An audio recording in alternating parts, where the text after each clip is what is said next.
Sagittarius, let's get right into what you can expect this month of June.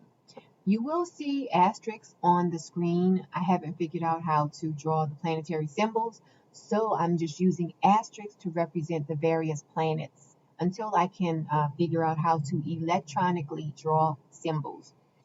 So let's get started. On the 31st, we have a nice trine. We have Mars in Cancer in a trine to Neptune in Pisces.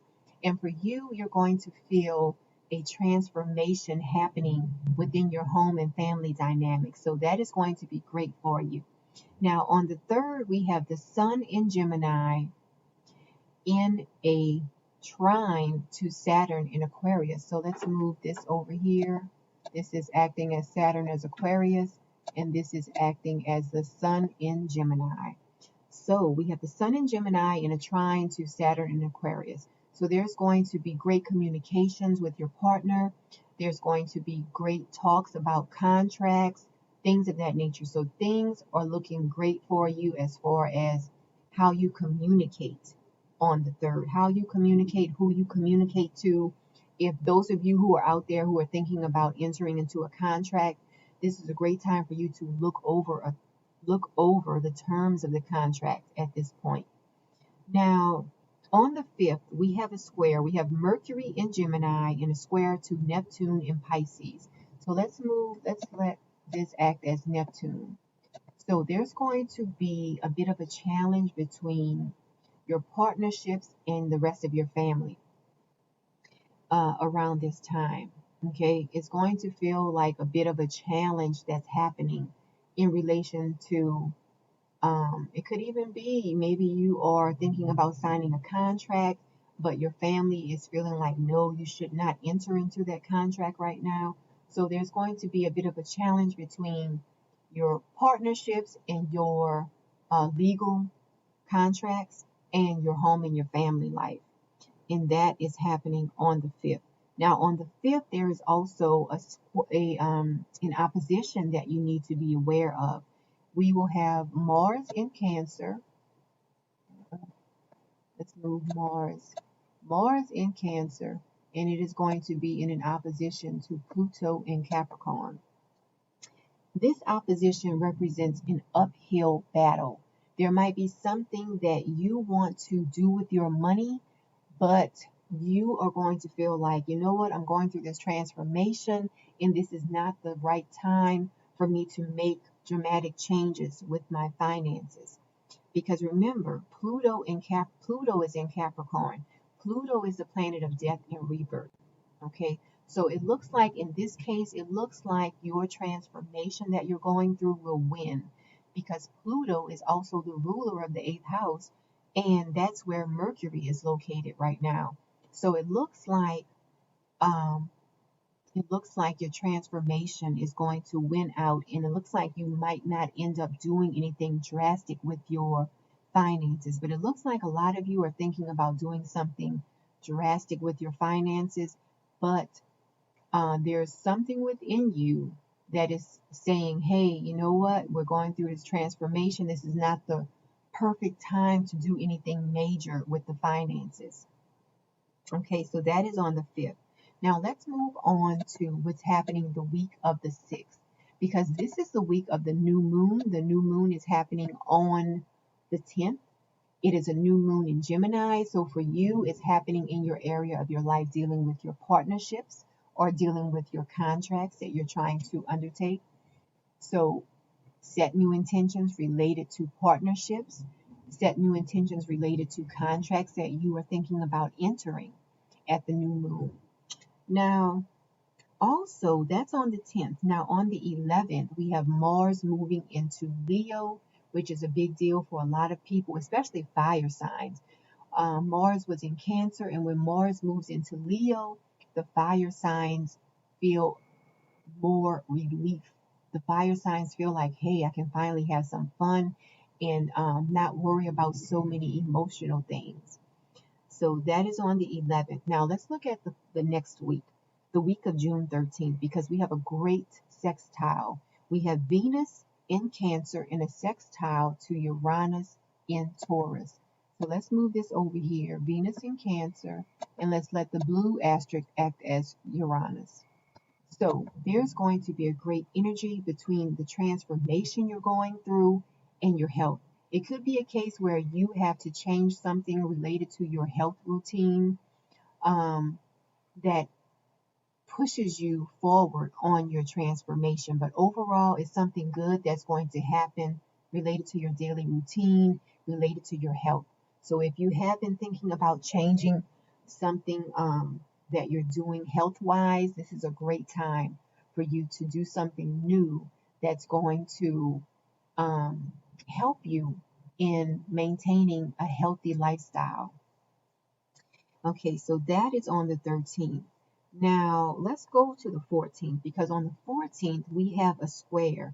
We have Saturn in Aquarius. So let's move this asterisk to Aquarius. Saturn in Aquarius. And then we have Uranus in Taurus. So Uranus is the planet of surprise. Uranus wants change at all costs. Uranus wants to do new things, try new things. Meanwhile, Saturn in Aquarius is communicating that, hey, that's not what we should do at this time. We need to think it over. Saturn is asking you to think things over, to communicate in a different style. Meanwhile, Uranus just wants to go full force with a new daily routine. Or Uranus wants to go full force with doing something new related to health. And Saturn is saying, you know what, maybe we shouldn't make any changes right now. So that's going to be an area of tension for a lot of Sagittarius rising. Because remember, Saturn represents the old way of doing things, whereas Uranus represents the new and improved and different way of doing things. So there's going to be a feeling of you wanting to try something new and do something new, but Saturn is going to be the factor that holds you back. So it could be great. Maybe you want to do something that is just like not good for your health. Well, Saturn is there to make sure that you think about things before you just go full force with them. Okay, so that's on the 14th. Now let's move on and see what's happening the week of the 20th. So the week of the 20th, we have the sun moving into Cancer. So happy birthday to all of our Cancer friends. We also, on the same day, we have Jupiter going retrograde on the same day. So that's all on the 20th. And it's also the day of the summer solstice on June 20th. And then on the 22nd, we have Mercury in Gemini going direct. And on the 23rd, we have a nice trine. We have the sun in Cancer.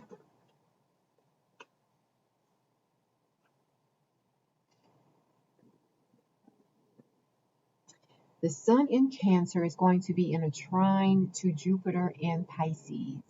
So again, this is going to be a time of optimism and joy. You're going to feel great about the transformation that your family is going through around this time.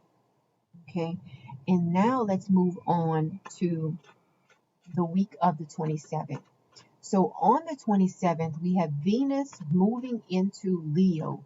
Venus is joining Mars in Leo. Okay, so Venus is going to be helping you if you're interested in broadcasting. Venus is going to be bringing beauty and comfort into whatever you are undertaking related to the ninth house. It could be legal matters, it could be broadcasting, it could be publishing, it could be traveling overseas. Venus is going to ensure that you feel a sense of comfort, a level of comfort in whatever you're undertaking in the ninth house. Now, that is on the 27th. Now, on the 1st, we have an opposition. We have Mars in Leo in an opposition to Saturn in Aquarius. So let's look at that. I'm just lining up my asterisks. Mars in Leo in opposition to Saturn in Aquarius. So this is going to be, let's talk about the fact that With this aspect, Mars feels inhibited by Saturn. So Mars, at this point, a lot of Sagittarius rising might really have an urge to travel overseas.